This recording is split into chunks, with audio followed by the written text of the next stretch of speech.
I remember when I did Cam, I remember getting up and I turned back and I look at my Katt, and I look at my producer and he's shaking his head. I'm like, oh man, we done messed up. And this is our hero. This is our hero who's gonna go do America's bidding and go over there. And you're like, okay.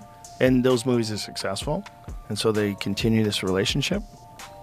And you become a bit of a propaganda arm for the government. Because in 30 years, I've done nothing but collect information, knowledge, and your secrets. It's crazy how Shannon Sharpe has been allegedly fighting the higher-ups as his show has reportedly been getting canceled by them. While Shannon has been calling out all the big names that are calling their bidding, there is only one person who came to his defense in all this havoc. The word is that Joe Rogan has been protecting Shannon's show behind the scenes. This tea is getting hotter by the minute, so let's get into it. Shannon's show getting canceled. Y'all, recently Shannon Sharpe made a surprise visit to Cam Newton's show where he spilled the beans about being canceled online. So y'all remember that explosive interview he did with Katt Williams, right? Well, he claimed that ever since that interview, he has been facing unwarranted pushback from the industry. He pointed out that while his interviews were watched by the majority of the public, he still has problems landing great clients because someone was intentionally blocking the traffic. The footballer turned YouTuber revealed that since his interviews had a great impact on unveiling the real face of the industry to the public, therefore the upper management has been dissatisfied with his approach. You see, Shannon revealed that he refused to sell the carefully crafted image to the public. His platform is under serious threat of being canceled.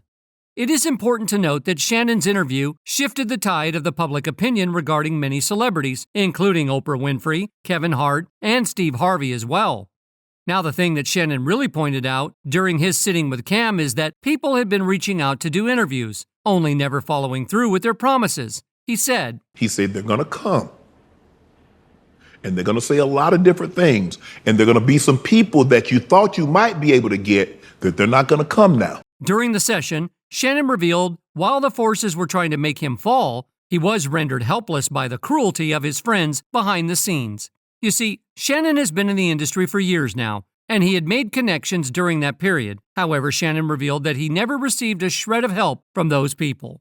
He explained that while he was hurt by their behavior, he was not surprised. I didn't expect the vitriol to come, especially from some of the people, and I'm not going to say we were friends, but I'm saying we were cordial, we were friendly. Shannon claimed that he has ruffled a lot of feathers due to his nature of letting his guests speak their mind. He revealed that since he didn't want to paint people in a positive or negative light because of what external sources demanded, he tipped the balance by letting some victims speak their side of the story.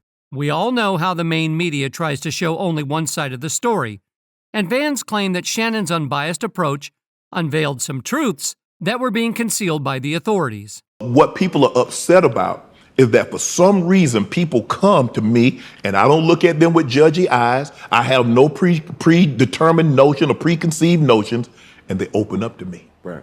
That's what they're upset about. Anyway, Shannon revealed that he was apprehensive about a lot of things Katt had exposed using his platform, so much so that he was allegedly worried about his life. However, he powered through the hate and disturbance in order to unveil the truth behind the glitz and glam of Hollywood. Now, no one has actually come out to claim that Shannon was in the wrong to let others speak. They are coming after him, claiming that he had directed them to speak out like that. Kim, I didn't know it was gonna cause this kind of ripple. I didn't think it was gonna move me in the direction. I'm glad it did. He said it. He said, "This is gonna put you in another dimension." He definitely did. He said. But my mama said, boy, there's power in the tongue. Yes. You see, it is no secret that Shannon had the majority of the comedians grace his platform. However, since the reach of his platform was vast, he had to face brutal criticism as well. Okay, so people instantly attacked Sharpe for not stopping Katt Williams while he continuously slandered their favorite comedians. And some were offended a viral interview happened with a person who is not a real journalist.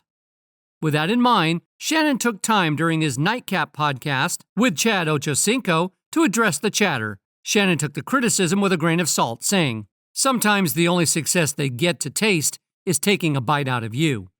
Leave him alone. I'm doing what I'm doing. Obviously, 27 million people thought enough like, oh, he's sitting down with Katt. Word of mouth.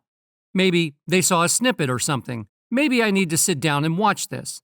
It's 2 hours, 46 minutes, and 5 seconds. When was the last time somebody sat down for a non-sporting event, 2 hours, 46 minutes, and 5 seconds, and watched and listened? Sharpe also responded to people who wanted a seasoned journalist to interview the comedian. I told you when I first started this, I said I'm going to try to bring you some of the biggest celebs, entertainers, and athletes I can bring, and I'm going to allow them to have a conversation and maybe tell you something or share something with you that they've never said. That was it. I never said I was a journalist. I never professed to be a journalist. I'm an entertainer. Well, fans were right beside Shannon on this one. They explained that people who didn't follow through their promises were the ones with the most tea on them. Shannon, those guests who canceled cannot come on your show because of the truthfulness of all that Katt spoke. I thank you for having Katt on your platform. I certainly have a renewed sense of knowing that we will still have good humans, and this is all because of Mr. Katt Williams. True, a lot of people became jealous of Shannon Sharpe's success. The views are higher on Shannon Sharpe's show because of how he asks questions. He comes across as kind, humble, and provides a safe space to speak. Shannon was right to ask Amanda about correcting a teacher. Katt Williams. Well, as expected, Shannon Sharpe got a ton of criticism from the industry people, claiming that he didn't ask Katt Williams many follow-up questions.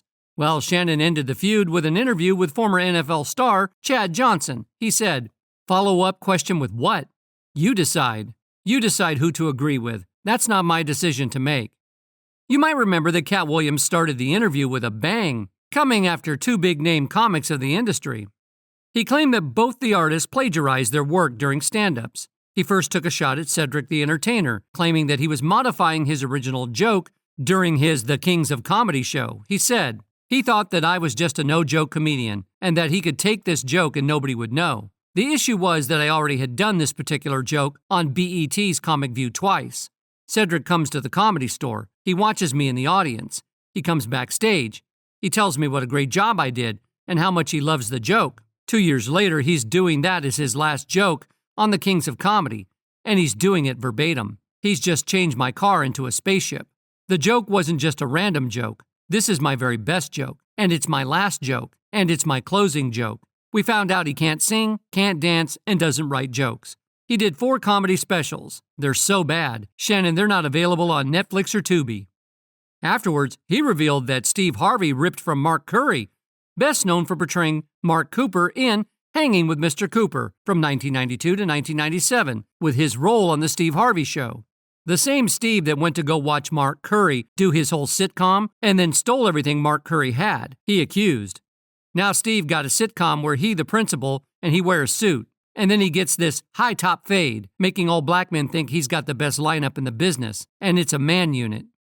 In addition to that, he decided to unveil the blatant exploitation of black people by the industry by commenting on the pay disparity issue that was prevalent at the time. He scorched Oprah for taking advantage of young people of color. He said, "It was the saddest thing ever, because imagine being in your genre, in your sub-niche, whatever it is. Imagine being in your lane. Imagine being one of the very top of your lane to the point where if they don't take you for the role, there's not 3 black actresses that they can say are bigger than you that we're going to give this to. Imagine you being at that point and have to humble yourself and say, they're not paying me, y'all, and they're not making my pay go up because I'm doing better or nothing. It don't matter to them that I'm famous and people know me or nothing. They want to pay me exactly what they've been paying the new girl, and I've been suffering under it for a decade now and just taking it. I've just been getting whooped, but I just got to come and say this is wrong. We should be ashamed. But this is a country where we don't pay the teachers, and then we say the kids is the most important thing. You can't have both of them."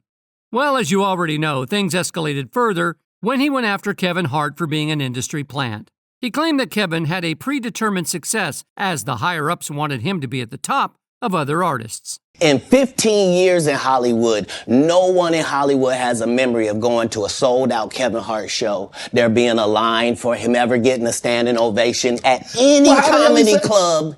He already had his deals when he got here. Have we heard of a comedian who came to L.A. and in his first year in L.A. had his first sitcom on network television or had his own movie he was leading? For the record, it's not the first time Katt has leveled these claims on Kevin.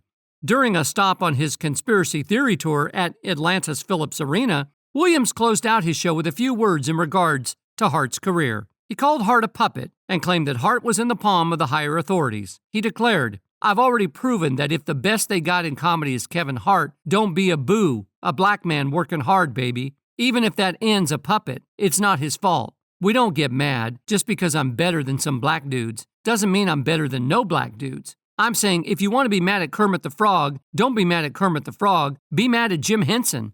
Don't say F Donald Duck when you really mean F Walt Disney. Williams went on to wish Hart the best while separating himself as a comedian who refuses to participate in the puppet show. I don't care nothing about what happens to Kevin Hart.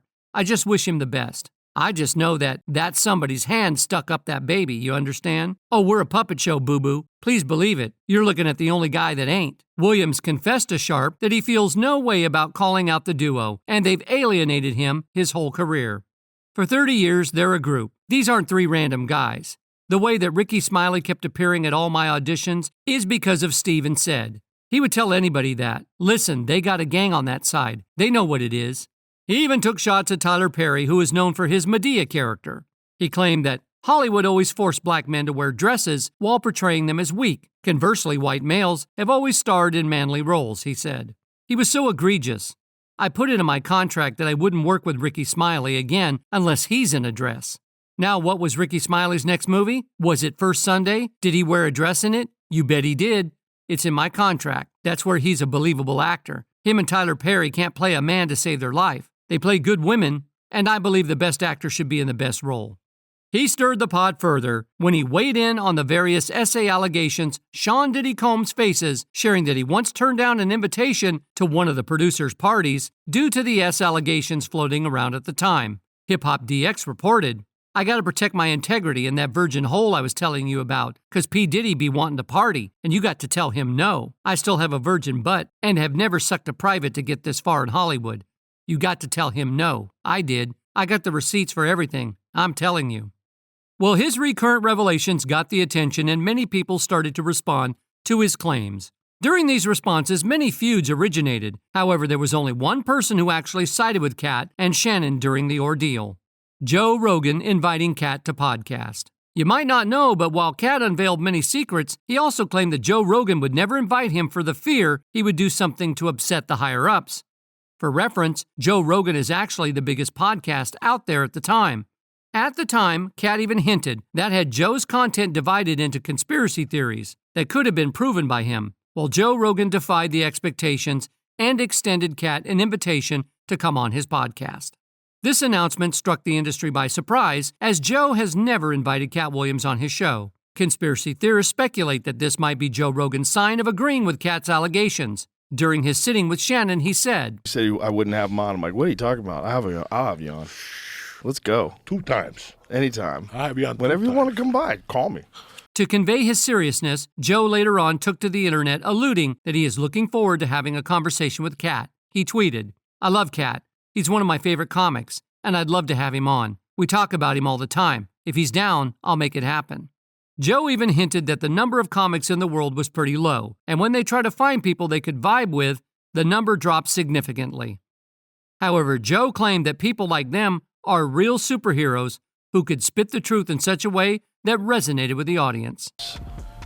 Is what we're trying to accomplish, and this is showing the negative side of this other society, and this is this is our hero. This is our hero who's going to go do America's bidding and go over there, and you're like, okay. And those movies are successful, and so they continue this relationship, and you become a bit of a propaganda arm for the government. Joe even took shots at the top of the food chain. He claimed that it was the higher-ups who want to make billions and millions of dollars at the expense of young artists, so that they could literally influence the whole world. You all remember that Katt revealed that he had all the tea of Hollywood. For those who don't remember, he said, because in 30 years I've done nothing but collect information, knowledge, and your secrets. So if you and a man was in a corner doing something you wasn't supposed to be doing, somebody come to tell me. I gather that. I value that. I'll pay for that. Come tell me. I know so many things I shouldn't know, and they all know it. You don't make me the villain, not the guy that raises black children and ain't never done a hard substance in his life, and don't have no stories of doing nobody dirty, and they'll just go out and lie. The industry doesn't mess with Katt because he didn't show up for the studio. No studios have ever said that. The pimp boldly expressed that he didn't fear any of the higher-ups because he has held his faith close to his heart. Satan can't create anything. That includes blessings for his people. That's why you know the number one job of somebody that sold their soul in Hollywood is to act like it didn't happen. Well, apart from Joe, the comedian Lavelle Crawford also sided with Katt Williams during the tough times. He said, "Comedians that Katt Williams named, when you chime in on stuff, it just makes it more valid. I think Katt, he's just gonna talk. He's one of them cats, man. He ain't afraid of nobody. He says what's on his mind, and he probably had some confrontations. You gotta remember, the more the money go up in your life, the more the spite comes out of other people. And if you're all on the same scene, see, the one thing about black entertainers, we think it's only one bag. We don't even understand. We think it's just one bag, and that's how all these beefs come up." The word has it that Joe has been actively trying to help Shannon while his show is under threat. Fans are also calling out the elites for trying to take Shannon down. Classic example of the people loving something and the elite trying to kill it. Another added, "If we allow the entertainment industry to hurt Shannon Sharpe, then we deserve what they will do to us too. Support Shannon Sharpe and Katt Williams." That's all for today. We hope you liked this video, and if you did, be sure to like, subscribe, and hit that bell for more content just like this.